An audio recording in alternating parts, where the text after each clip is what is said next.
This is Charter Local Edition. My name is Brad Pomerance, and we are joined again by Tom Ford. He is the Executive Director of the Bay Foundation, whose focus is what? Our focus is to make sure that the Santa Monica Bay, the services that it provides to the community around that, essentially, Los Angeles, right, is healthy, swimmable, fishable, and in many cases on the road to recovery. And let's talk about the definition of the Santa Monica Bay. I presume it is not just the beach in front of the city of Santa Monica. No, it is not just the beach in front of the city of Santa Monica. So we're looking at roughly the Los Angeles Ventura County line. I see, okay. For folks more familiar with the geography, Point Dume really marks that northwestern boundary. Oh, not all the way to the line though, the county line? It's a geopolitical line in that case. Okay. But geographically, Point Dume down to Rocky Point on Palos Verdes. I understand. Right. And I know that recently you issued your 5-year report. You issue it every 5 years, obviously. I'm going to be completely candid, Tom. I thought when I read the report, the news was going to be gloomy. Right. But actually, the report was fairly positive. Am I reading it correctly? You are reading it correctly, Brad. And I'm very happy after 20 years of hard work of groups of people and municipalities investing millions that the results are paying off.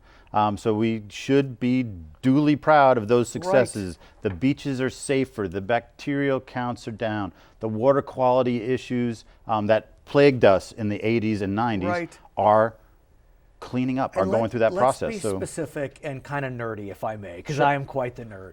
So the Malibu Lagoon and Palos Verdes kelp forest, which as I understand it is an indicator of overall health, is on the rebound. Yes. Explain what that means. Right. So those two projects, each on opposite sides of the bay, obviously, and different ecosystems related to that bay, right? The Malibu project was a lagoon, coastal lagoon, shallow water, sometimes fresh, sometimes salty, often in between.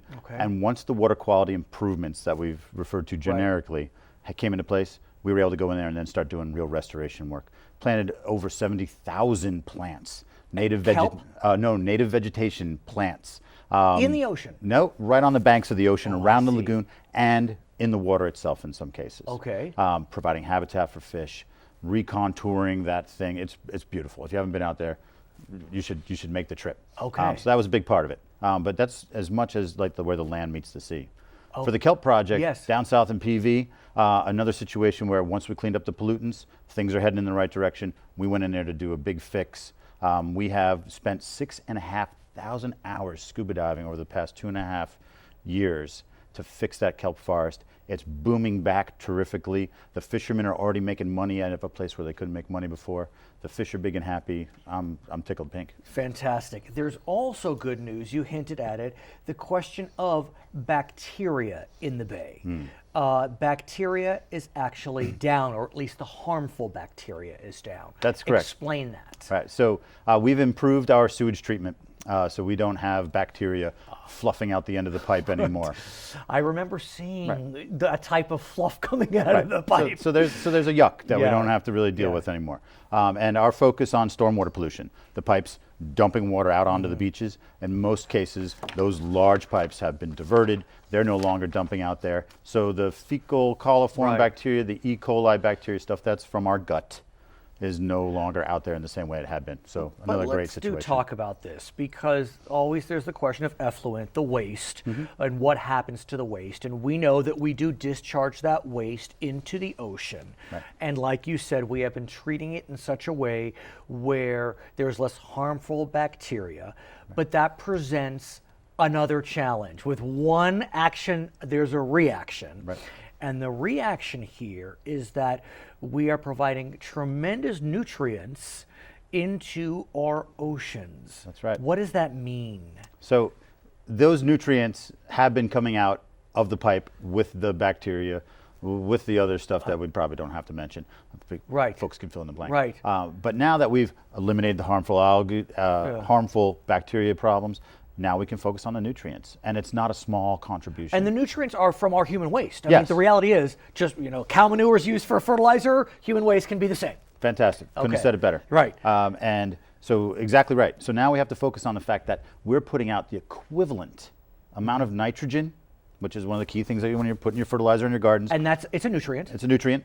And it's part of human waste. Part of human waste is what's dumping out into the bay at the equivalent of what the ocean brings into the bay through natural processes every year. So we're doubling the amount of nitrogen that's out there in our ocean. It's altering the plankton. It's changing the chemistry of our bay. Let's dig deep. And for simpletons like myself, what does that mean that we are providing so much additional nutrition, putting a lot of vitamins, let's say, into the ocean? What does that do? Yeah, we are over fertilizing the bay. So we're getting a great deal more of these plankton growing than would normally. And you know, intuitively, that sounds like it would be a positive. We're giving more nutrients to the ocean. Right. But there are consequences to that. Yeah, there's a limit. There's only so much that the natural cycle there can process in a given time. So by exceeding those values, we have altered the plankton community. Some types of plankton are no longer surviving. Others are doing great. We don't even understand all of those shifts and changes and how that ripples up through that ecosystem.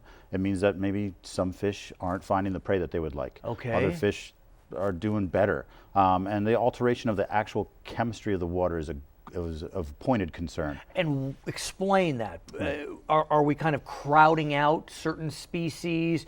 Are we creating too much of are we throwing the pH balance off? Is there carbon emission issues here? So we can't get rid of the carbon emission issue. And this relates to ocean acidification. Please. So the excess CO2 goes up into the atmosphere from burning fossil fuels. The ocean pulls down some of that CO2, and that makes the ocean slightly more acidic. Okay, but that's not what we're discussing here. No, but that's sort of that's the stage that we're playing on. Fair. So now we get out there into our coastal system with excess plankton. They're short-lived. They die, by the trillions every day.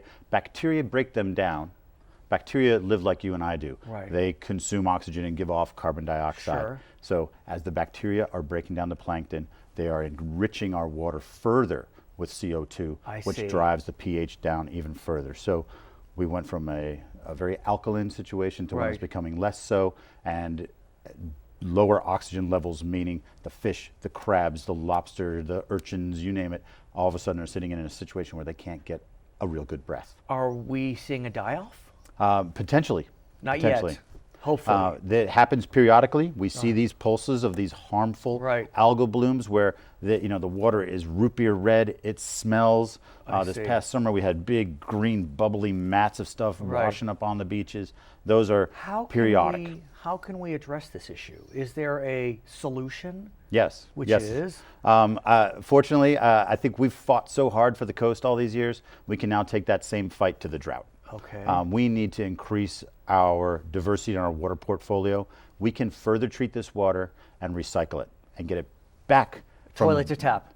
Not toilet to tap. It's going to have to take a couple stages and stops in between. Wait, that's not necessarily bad. I mean, it sounds yucky, if I could use that SAT word, but is it not in effect? Toilet to tap, or is it? Or it would be toilet to garden water. Yeah, it is toilet to garden water or toilet to infiltrating through the ground and getting cleaned up that way, in addition to a number of really finely designed high-tech solutions and making sure that all the yucky stuff's out of that water before you get to it. And so are you making progress? Obviously, recycling is very popular these days. We're in this drought. El Nino, at least in Southern California, is not as strong as we speak today as we hoped it would be. So I think Huntington Beach, are they putting a recycling plant or desal? I mean, they've got a proposed desal plant in place. That's not recycling. That is not recycling. Orange County is doing a great job recycling. OC, the sanitation district's done a beautiful job, and I think they've really shown everybody that this is possible. And it's encouraged the city of Los Angeles to commit to this process. They've said by 2035 they want to turn the pipe around. This is not a meaning that water that's now dumping out into the bay 5 miles out, 225 million gallons a day, would be captured, treated, and then infiltrated into the ground to fill up our aquifers and fill our glass rather than filling the ocean with nutrients. Come back again before 5 years, though, before your next report. I'd be happy to. His name is Tom Ford. He's the executive director of the Bay Foundation. I'm Brad Pomerance, Charter Local Edition.